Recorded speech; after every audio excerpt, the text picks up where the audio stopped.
The personal capability gap is an opportunity. Welcome to this complete human gymnasium audio lessons. Today, I want to invite you to explore an idea that may change the way you see yourself, technology, your future, and even the opportunities that are available to you right now. The idea is simple, but its implications are enormous. Your personal capability gap may not be your problem. It may be your opportunity. So before we begin, I would like you to pause for a moment. Take a breath and ask yourself 3 questions. If tomorrow you lost access to your phone, your artificial intelligence assistant, the internet, GPS, cloud storage, social media, and many of the digital systems you normally depend on, how much of your life could you still operate confidently? How much could you still remember? How well could you navigate? How well could you make decisions? How well could you communicate? How well could you solve problems? How well could you organize yourself? How well could you help somebody else? And now ask a second question. How much more capable have you actually become because of the technology you use every day? Not how much technology do you have, not how many applications do you use, not how much information can you access, but how much has your own human capability actually developed? And then there is a third question, perhaps the most important one. What human capabilities are you deliberately training today that you will need in the future? Take a moment with that question, because the distance between your answers may reveal something very important.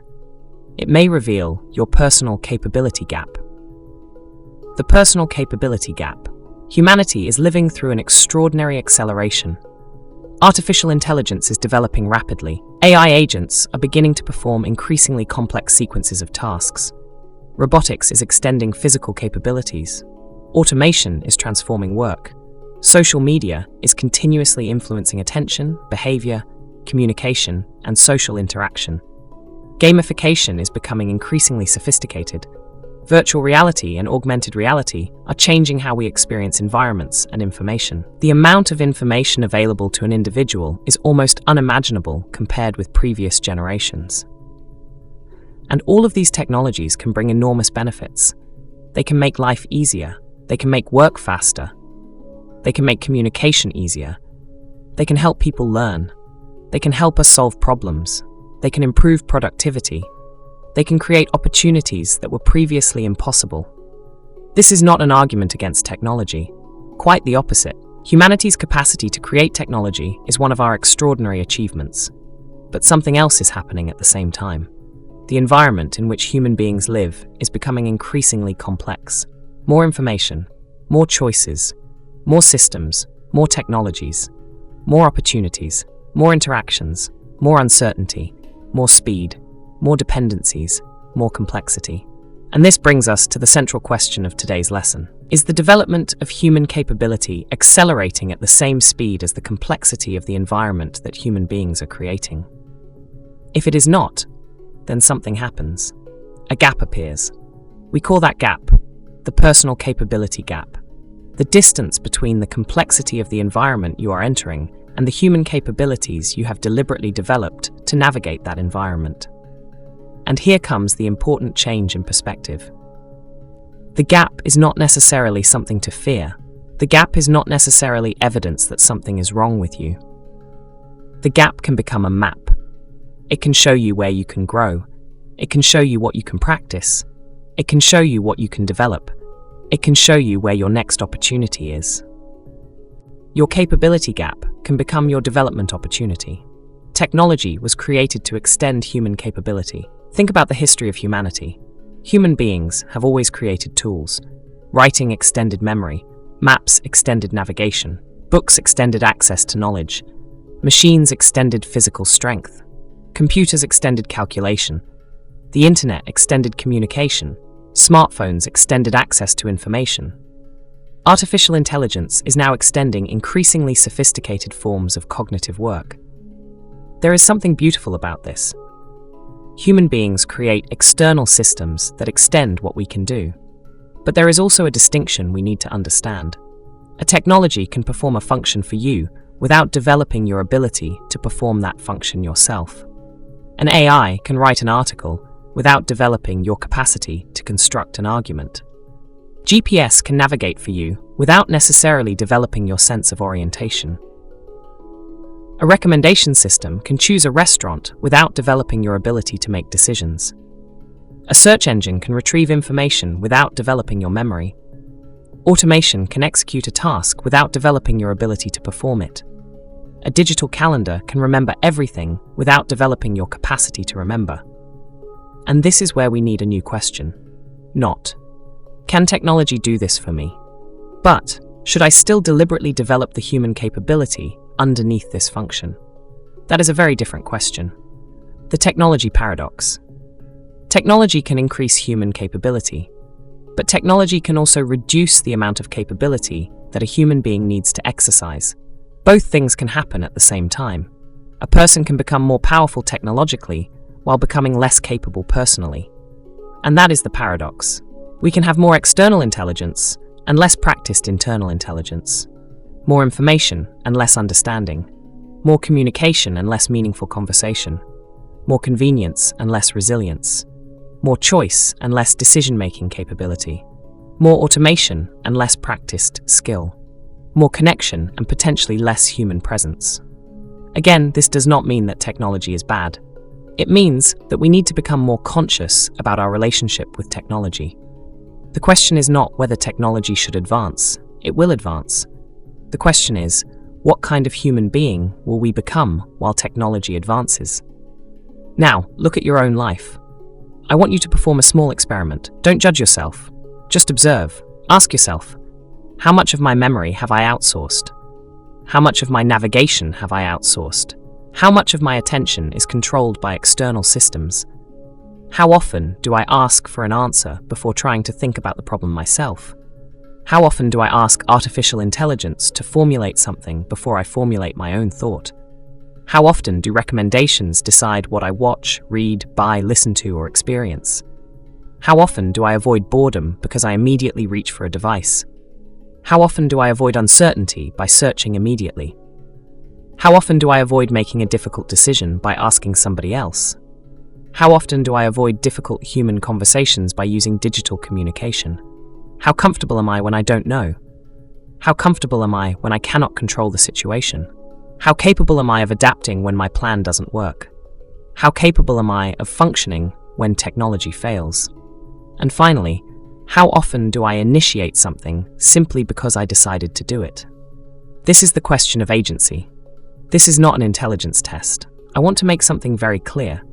This is not about whether you are intelligent. It is not about whether you are educated.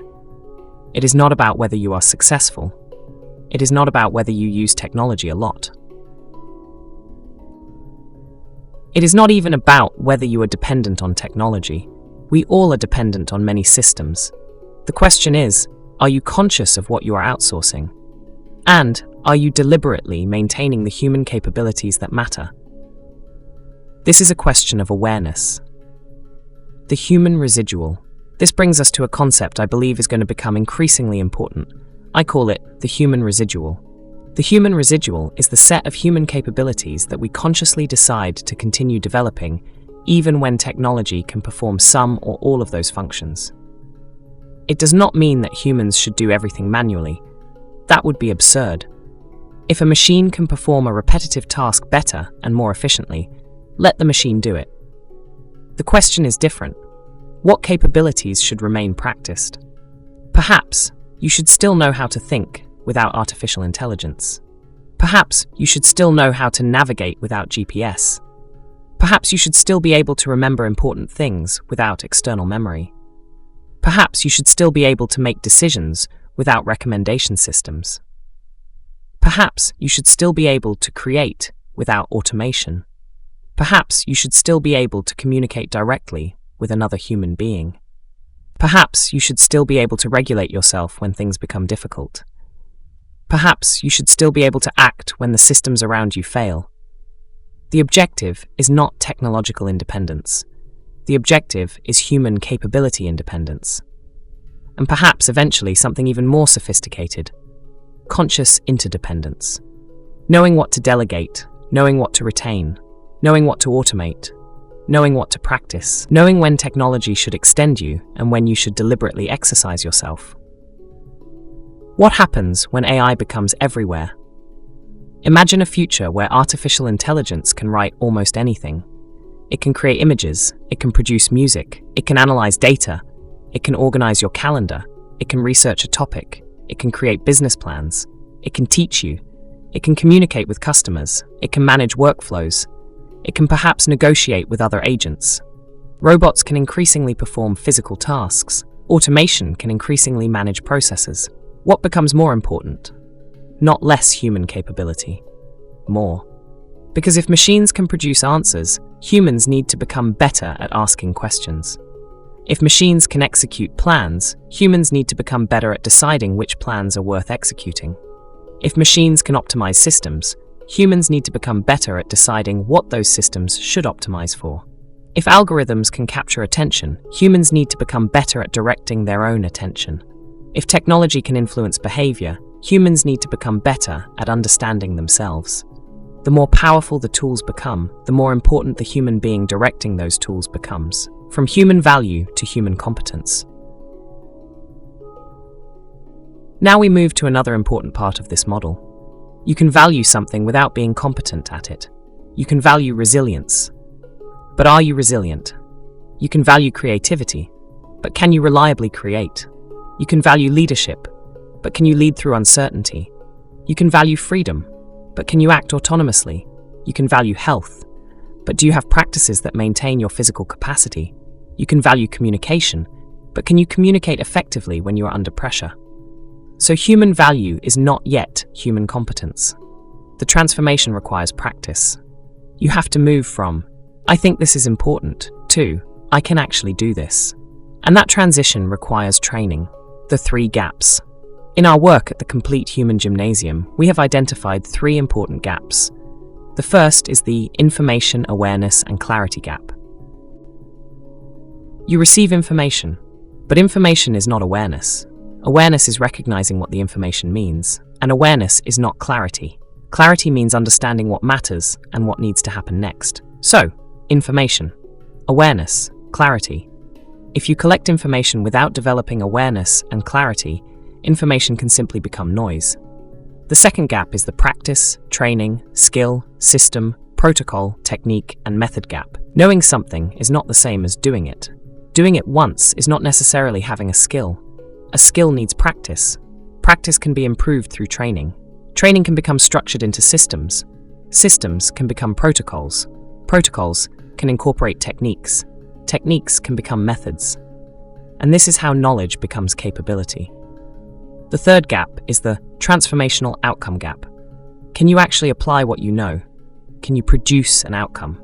Can you solve something? Can you respond? Can you help? Can you create? Can you adapt? Because the final test of a competence is not whether you can explain it. The final test is whether you can apply it meaningfully. And when you can reliably apply a competence to produce an outcome, something important has happened. You have built a human asset. Human value to human asset. So the transformation looks like this. Human value. What matters to you? Then, human competence. What you can actually do. Then, application. You use the competence. Then, outcome. You produce a result. Then, human asset. You now possess a developed capability that can reliably create value. And this is where something fascinating happens. A human asset can potentially become an economic asset. Suppose you become highly competent at facilitating difficult conversations. That capability can help your family, it can help your team, it can help your organization, and perhaps eventually you can help other organizations develop that capability. You have moved from competence to human asset to value creation. This is the beginning of the entrepreneurial possibility. The 2 paths. At the Complete Human Gymnasium, we see 2 fundamental paths. The first is the practitioner path. You want to become more capable. You develop yourself. You train. You practice. You become more aware. You improve your physical intelligence. You improve your cognitive capabilities. You develop emotional regulation. You strengthen communication. You learn to cooperate. You develop resilience. You develop agency. You learn how to use technology consciously. Your reward is personal capability. You don't have to start a company. You don't have to become an entrepreneur. You simply become more capable. And that capability enters your life, your relationships, your work, your family, your community, your future. The second path is the human asset entrepreneur. You begin exactly the same way. You develop yourself, you build competence. But then you ask, what can I create with this? What problem can I solve? Who can I help? What outcome can I produce? What value can I create? Can I turn this competence into a service? Can I turn it into a product? Can I create a program? Can I create a business? Can I create economic value? Now your human asset becomes an economic asset, and you begin developing entrepreneurial capability. You don't have to choose. This is important. You don't have to decide today whether you're a practitioner or entrepreneur. The practitioner can become an entrepreneur. The entrepreneur must remain a practitioner, because entrepreneurship without continuous human development can become another form of external achievement without internal development. So these paths can reinforce each other. Develop yourself, build your competence, create value, then continue developing yourself, the multiplier path. There is another possibility. Perhaps you discover that you don't only want to develop yourself, perhaps you want to help other people develop. Then another pathway becomes possible. You can become a co-facilitator. You can help others practice. Then perhaps a facilitator. You can learn how to reliably create developmental experiences and outcomes. Then potentially, licensee. You can develop a CHG-based practice or business. And eventually, franchisee. You can contribute to expanding the methodology and the ecosystem. This creates something much larger than an individual development program. It creates the possibility of a distributed human capability infrastructure, people developing themselves, people developing others, people creating businesses around human development, people expanding the culture of deliberate human practice, the minimum human survival kit. But where do we begin? We begin with something simple. The minimum human survival kit. You don't need to master every human faculty. You need a foundation. For example, attention. Can you deliberately direct your attention? Awareness. Can you notice what is happening inside yourself and around you? Self-regulation. Can you remain functional when circumstances become difficult? Critical thinking. Can you question information and recommendations? Decision-making. Can you act when you don't have certainty? Communication. Can you express yourself clearly and understand another person? Cooperation. Can you work with people who are different from you? Learning. Can you deliberately acquire a new capability? Adaptability. Can you change your strategy when reality changes? Agency. Can you initiate action and take responsibility? Physical capability. Can you maintain a functional and responsive body? Technology discernment. Can you use powerful technologies without blindly outsourcing your judgment? These are foundational capabilities, and even developing these at a basic level can change your relationship with the world. Why this can create an advantage? Imagine two people. They have access to exactly the same artificial intelligence, exactly the same internet, exactly the same software, exactly the same information. But one person has trained attention, the other hasn't. One can question information. The other accepts recommendations. One can make decisions under uncertainty. The other needs instructions. One can communicate under pressure. The other becomes reactive. One can adapt when the technology fails. The other becomes helpless. They have the same technology, but they don't have the same human capability. So technology can multiply capability, but it can also multiply dependency. The difference is the human being using the technology. Capability compounds. Human capability has another extraordinary property. It compounds. You improve attention, that improves learning. Learning increases competence. Competence increases confidence. Confidence can increase agency. Agency creates action. Action creates experience. Experience improves judgment. Judgment improves outcomes. Better outcomes create value. Value creates opportunity. And opportunity gives you more reasons to practice. So we have practice, competence, confidence, agency, action, outcome, value, opportunity, and then more practice.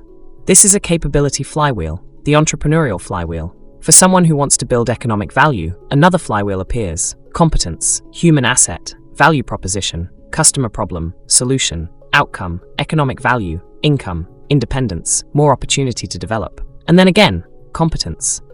This is where the concept of a personal human economy becomes important.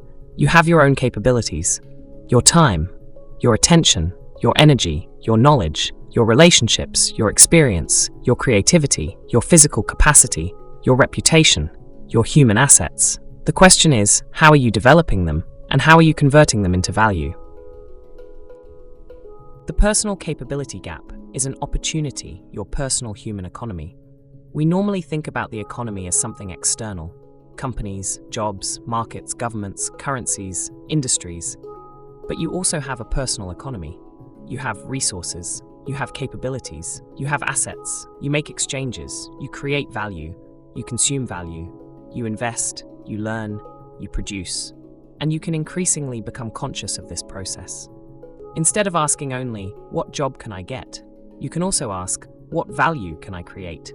Instead of asking only, how do I protect my position from technology? You can ask, what capabilities can I develop that allow me to create value in collaboration with technology? This is a very different mindset. The objective is not to become indispensable. Perhaps you've heard people say, you need to become irreplaceable. I think there is a deeper goal. The objective is not necessarily to become impossible to replace. The objective is become increasingly capable of creating value.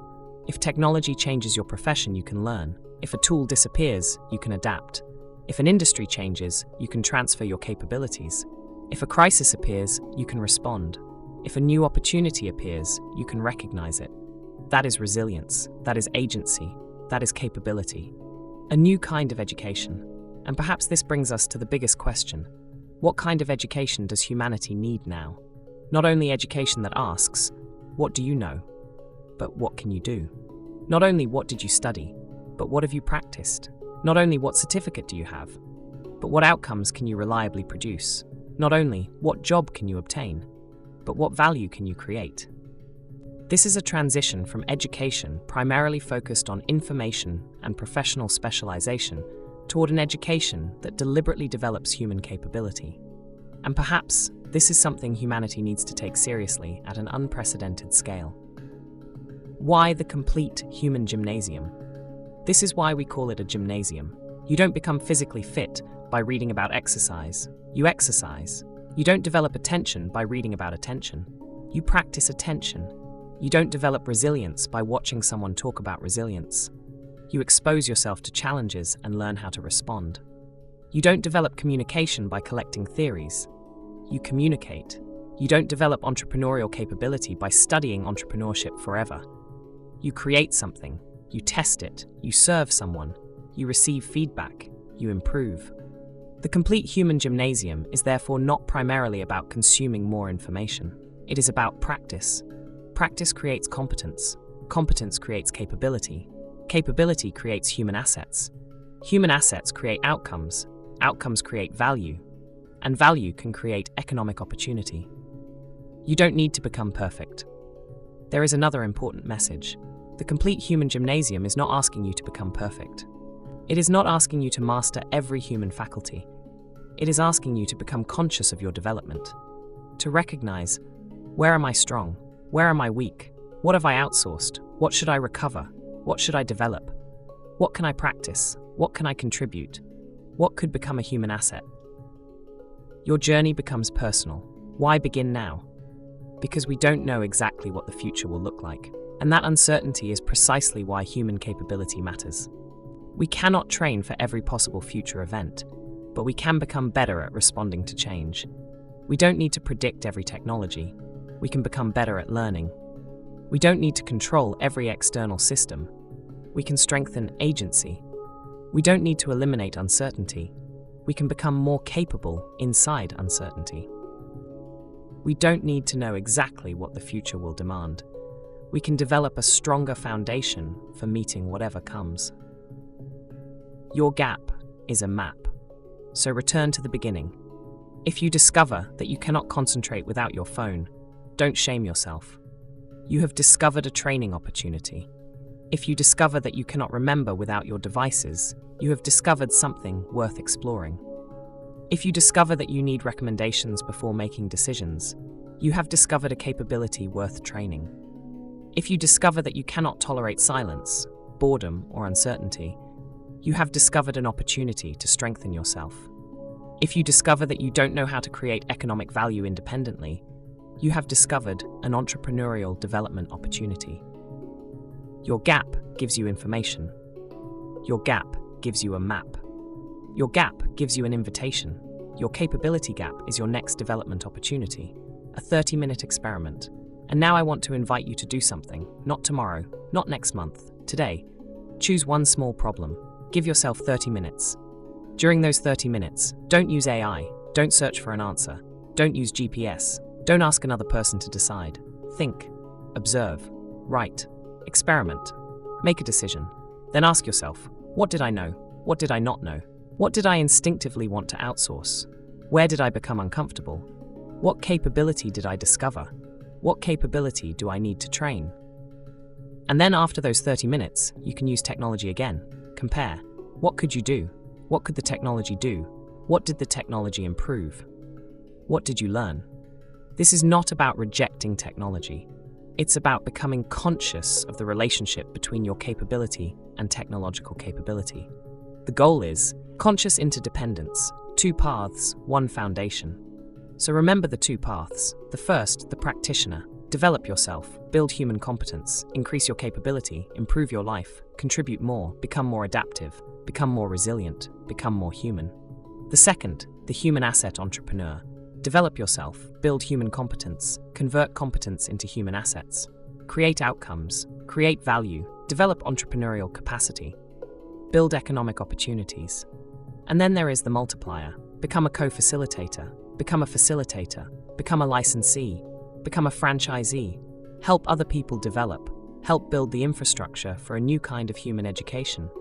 You don't have to choose today. You can begin as a practitioner, develop yourself, discover your capabilities, build your first human assets, then decide what you want to do with them.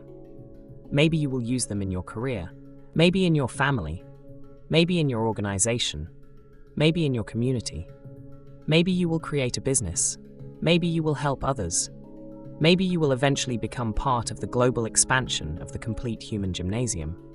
The important thing is not to predict the entire journey. The important thing is begin. The future needs capable humans. The future does not belong exclusively to the people who possess the most advanced technology. It increasingly belongs to people who can remain capable while using it. People who can think with technology without surrendering judgment. People who can work with AI without surrendering agency. People who can automate without losing essential competence. People who can navigate complexity without becoming overwhelmed. People who can cooperate with other human beings. People who can learn continuously. People who can adapt. People who can create value. People who can remain human inside an increasingly technological civilization. That is the opportunity. Not to stop technological progress, not to fear artificial intelligence, not to return to the past, but to consciously create something humanity has never systematically created at global scale, a culture of continuous human development. The invitation. And now I want to return to you. Perhaps you came to this lesson simply because you were curious. Perhaps something in this conversation attracted your attention. Perhaps you recognize something in your own life. Perhaps you recognize the gap. Perhaps you recognize that you have outsourced more than you realized. Perhaps you recognize that there are capacities inside you that have never been deliberately trained. Don't interpret that as failure. Interpret it as possibility. Because perhaps your capability gap is not evidence that you are behind. Perhaps it is evidence that there is still enormous potential available to you. You can develop your attention. You can develop your awareness. You can develop your agency. You can develop your resilience. You can develop your intelligence. You can develop your creativity. You can develop your communication. You can develop your physical capability. You can develop your adaptability. You can develop entrepreneurial capability. And ultimately, you can cultivate your humanness. You don't need to wait for everyone else to understand. You don't need to wait for institutions to create the perfect program. You don't need to wait for technology to force you to develop capabilities that you could begin developing today. Start with the minimum human survival kit. Attend a free, complete human gymnasium practice. Join a conversation, try a practice, observe yourself, train, develop a competence, turn it into a human asset. Then decide what you want to do with it. Perhaps you simply become a more capable human being. Perhaps you become an entrepreneur. Perhaps you become a co-facilitator. Perhaps you become a facilitator. Perhaps you become a licensee. Perhaps you become a franchisee. Perhaps you help build a new generation of human capability education. Perhaps you do several of these things at the same time. Because the real opportunity is not merely to close the gap, it is to use the gap to become more capable than you would otherwise have become. And when enough people do this deliberately, something much larger happens. The individual develops, the family becomes more capable, the organization becomes more capable, the community becomes more capable, the economy becomes more human, and civilization gains something it urgently needs: the capacity to consciously develop the human beings who are creating its future. So I leave you with one final question. Not, what will technology do to humanity? But, what kind of human being will I deliberately become while technology is transforming the world? And perhaps one question after that, what can I build with the human capabilities I develop? Your gap is here, your opportunity is here, your agency is here, and the first step is yours. Develop yourself, build human assets, create value, help others develop, and welcome to the complete human gymnasium.